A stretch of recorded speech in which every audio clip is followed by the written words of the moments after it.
Mesdames et messieurs, amis de PDTV, bonsoir. Bienvenue dans cette émission Carrefour républicain, notre espace d'échange, d'analyse et de débat citoyen.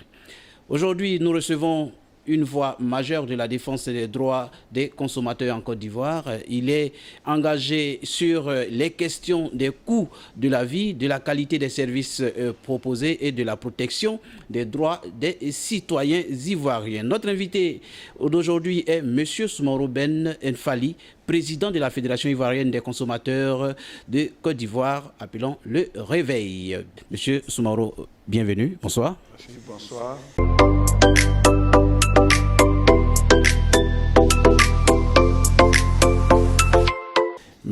Merci de nous rendre visite. Merci.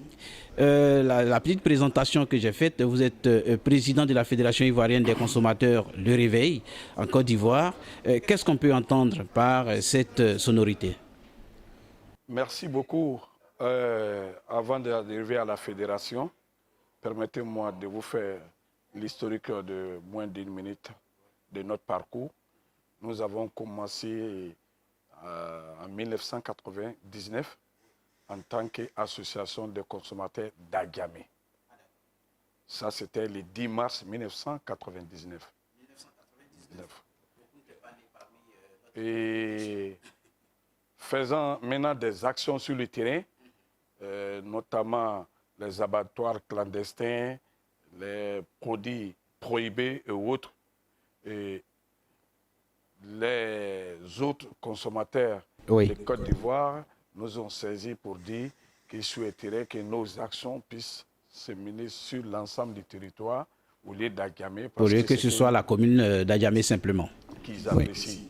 Donc, des APROCA, nous sommes allés en Assemblée générale, modifier les statuts et règlements intérieurs d'APROCA. Nous sommes devenus APROCA Côte d'Ivoire, Association pour la protection des consommateurs actifs de Côte d'Ivoire. De Côte d'Ivoire. Ça... Après combien d'années de... En 2004. Oui. Le 99, ça c'était en 2004. Nous sommes passés en association nationale en 2004. D'accord. Et 2014... 10 ans après. 10 ans après, les associations se sont créées dans les régions et ils ont souhaité que nous soyons une fédération. Oui. Donc, étant donné qu'il y a plusieurs associations maintenant et qui défendent les mêmes droits. En 2014, nous avons créé la Fédération ivoirienne des consommateurs Le Réveil avec l'ensemble. Et parmi ces associations, encore, il y a eu d'autres structures qui sont nées et qui ont demandé qu'il faut que nous soyons en coalition. Et en pleine Covid en 2020, nous avons créé la coalition nationale des organisations de consommateurs de Côte d'Ivoire, SOS Vichère. D'accord. Ça, c'était en 2020. En 2020. C'est la dernière structure qui a été créée en 2020. Et donc, voilà un peu le parcours de 99 aujourd'hui 26. Vous êtes passé de la petite commune d'Adjamé. Aujourd'hui, vous êtes national, vous défendez tous les consommateurs de Côte d'Ivoire. On a envie de poser la question, qui pourrait se faire appeler consommateur? L'ensemble des Ivoiriens, nous devons être aujourd'hui une trentaine. De millions. Y compris le président de la République. Oui. Tout le monde est consommateur. C'est la différence entre nous et puis les autres structures. C'est cela. Les autres structures sont professionnelles. Limité, donc ne peut appartenir qu'à celui qui est dans le milieu. Oui. Mais l'association des consommateurs concerne tout le monde. Même si vous êtes ministre, que vous sortez de votre bureau, vous allez faire des courses, vous achetez. Nous sommes tous consommateurs. Donc, l'ensemble des Ivoiriens sont des consommateurs. Qui vivent sur ce territoire national sont tous consommateurs. Ils sont sous notre protection. D'accord. Et aujourd'hui, les consommateurs, on le sait, on parle de la cherté de la vie. Nous allons entrer directement dans vos actions que vous avez posées déjà depuis 2020, ou bien depuis 1999. vous étiez seulement dans la commune d'Adjamé. Aujourd'hui, vous êtes sur le plan national. Quelles sont les actions concrètes que vous avez posées en faveur des consommateurs, bien sûr?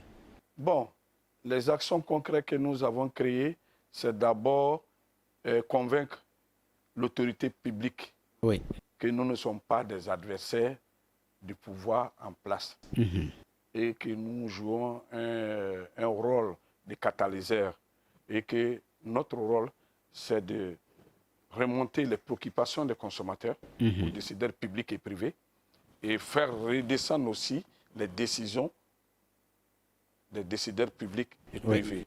Parce que certains confondent nos statuts. Nous ne sommes pas des syndicats.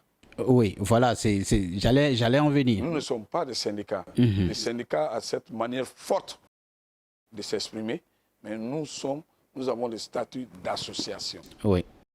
Et quand vous avez le statut d'association, en ce moment, vous fonctionnez en tant qu'association. C'est ça. Donc, notre rôle, c'est la sensibilisation. Notre rôle, c'est de porter l'information au quotidien des préoccupations qui touchent l'ensemble des consommateurs de Côte d'Ivoire. Monsieur Soumoro Ben Fally, aujourd'hui, les Ivoiriens se disent que les associations, encore la fédération des consommateurs, ne sont pas visibles sur le terrain. On a du mal à les voir en œuvre. À quoi est-ce que cela est dû? Bon, écoute, quand vous êtes leader, vous devez accepter d'être critiqué et vous devez prendre ces critiques-là, trier, prendre ce qui est bon, travailler avec et ce qui n'est pas juste, me mettre de côté. Le mettre de côté. Aujourd'hui, nous avons 30 millions de consommateurs et il y a plus de 60 millions de smartphones qui sont utilisés dans notre pays. Oui. Et je demande à ce consommateur qui estime que nous sommes invisibles d'utiliser les smartphones, chercher nos adresses et nous poser le problème. La main sur le cœur. Un consommateur, quand cette émission va passer, ne peut pas dire j'ai sollicité à la fédération pour mon problème et que j'ai pas eu de satisfaction. S'il n'a pas eu de satisfaction, la main sur le cœur dira il a fait tous les moyens qui sont à sa possession, mais ça n'a pas marché. Ça n'a pas marché. Mais je leur ai donné, il n'a rien fait, ça n'existe pas. Si nous avons le temps, tardivement la nuit, la journée, aller chercher les adresses des belles filles et des hommes, et qu'on ait consacré un temps aussi pour chercher l'adresse des présidents des consommateurs, parce que nous ne pouvons pas nous arrêter devant chaque appartement, chaque concession, pour dire me voici. Me voici. Voilà. Mais nous sommes vraiment sur la place publique. Vous utilisez... Joignable à tout moment, 24 heures sur 24. Oui. Vous allez sur Google, vous tapez les associations de consommateurs en Côte d'Ivoire. Vous allez sur le site de l'ARTCI, il va vous faire sortir la liste des associations et leur adresse, et vous saisissez une association avec votre problème. Est-ce que à ce niveau, c'est vrai qu'aujourd'hui c'est une opportunité, mais est-ce que vous n'avez pas l'impression qu'il y a un manque de communication autour de toutes ces associations de défense des droits des consommateurs? Oui, cela est possible, mais c'est dommage en Afrique, en Côte d'Ivoire aujourd'hui, les réseaux sociaux sont utilisés pour faire du buzz. C'est ça. Des choses inutiles. On a pris tel monsieur avec la femme de l'autre, on a pris les femmes. Mais qu'est-ce que cela apporte en tant que consommateur à notre quotidien, à votre quotidien? C'est ça. On s'intéresse plus votre Internet, votre argent pour des futilités. C'est ce que j'allais dire. Donc, moi je demande à l'ensemble de nos consommateurs d'utiliser l'Internet dans le bon sens et pour améliorer... Pour faire des choses qui peuvent leur apporter au quotidien, du positif. Saisir les présidents de consommateurs avec des choses qui ne sont pas normales dans votre quartier, dans votre village. Vous allez dans un centre de santé, vous estimez que ce qui se dit dans les médias et ce qui se pratique dans les centres de santé, il y a une différence, vous nous saisissez. Vous partez dans une école, ce qui a été dit à la rentrée, et puis ce qui se pratique à l'école, il y a une différence, vous nous saisissez. vous allez sur le marché, vous constatez quelque chose d'anormal et qui n'est pas conforme avec ce qui a été annoncé, vous nous saisissez et nous allons vous assister jusqu'à ce que vous soyez rétabli dans votre droit de consommateur. D'accord. Excusez-moi. Aujourd'hui, j'ai bien envie de vous poser la question. Ça fait pratiquement depuis 1999, nous sommes en 2026, plus d'une trentaine d'années du vécu de cette initiative pour défendre les consommateurs. Quelles ont été les difficultés que vous avez rencontrées personnellement? Les difficultés, oui. C'est que des consommateurs croient que c'est nous qui devons leur donner de l'argent. Comment ça? Ah oui, mais si des consommateurs viennent vous solliciter pour leur donner de l'argent, alors que c'est moi qui dois solliciter l'argent des consommateurs. Pour parce les défendre. Que je ne suis pas une structure étatique. Quand on dit association, une association ne vit que de la cotisation de ses membres. Ses membres, effectivement. Je profite de votre micro, une fois de plus, lancer un appel aux consommateurs de venir prendre leur carte d'adhésion, oui, d'adhésion et pour être payer membre. leur cotisation mensuelle, qui n'est pas chère, qui n'est que 500 francs par mois, et vraiment nous saisir. Pour vous donner beaucoup plus de moyens, pour assurer leur défense. Si vous me dites que vous avez tel problème, à mon tour, je dois aller vers les services concernés pour aller poser votre problème. Même si je dois le faire à pied, si la route, j'ai soif, je dois boire de l'eau. Oui, comme vous le dites, quand ils vont, vous aurez plus d'adhérents. Je vais pas poser cette question-là d'abord, mais répondez à celle que je vais poser maintenant. Comment on adhère? Notre siège se trouve à Djamé, sur le boulevard Nangui à Brougua, non loin de l'ancien marché Roxy. Ça est sur le Google et notre numéro est sur Internet. Vous vous rendez à notre bureau et avec des photos d'identité seulement, on va vous enregistrer, on va vous donner votre carte, on va vous inscrire sur notre plateforme. Et désormais, vous êtes informés régulièrement de nos activités. Et vous avez la possibilité de nous saisir et pour poser vos problèmes. Aujourd'hui, Monsieur Soumaro Ben, en quoi consiste l'activité à proprement dit quand on vous pose un problème? Avec qui vous discutez pour avoir gain de cause? L'État, le gouvernement, soi-disant, ou le ministère incriminé, ou soit l'individu même qui, par exemple, un boutique qui ne fixe pas les prix du genre. Comment vous faites? Écoute, c'est selon les problèmes que vous posez. D'accord. C'est ce qui nous oriente vers les personnes concernées. D'accord. Hein? Si aujourd'hui vous dites que les boutiquiers ne respectent pas les prix, il faudra bien se rassurer et que les prix dont vous contestez, est-ce que l'État a plafonné ces prix? C'est ça. Ça veut dire qu'il y a des périodes de plafonnement. Effectivement, ça veut dire que le consommateur lui-même doit se renseigner sur ce qui est légal et ce qui n'est pas légal. Légal, effectivement. Si vous constatez qu'un commerçant, vous rentrez, il n'affiche pas de prix, et vous nous saisissez, nous rendons en contact avec la brigade d'intervention rapide du ministère du Commerce pour aller sévèrement punir le commerçant pour qu'il puisse afficher les prix. Parce que beaucoup de personnes ne savent pas que la Côte d'Ivoire a choisi la voie du libéralisme depuis 1991. Avant 1991, c'est l'État de Côte d'Ivoire qui fixait tous les prix. Et le ministère du Commerce avait des contrôleurs sur l'ensemble du territoire. Pour aller voir les prix fixés par le gouvernement, si c'est respecté, oui ou non. Et ça, depuis 1991, le consommateur est devenu lui-même son propre consommateur. Donc, on est entre le jeu de libre concurrence, l'offre et la demande. Oui.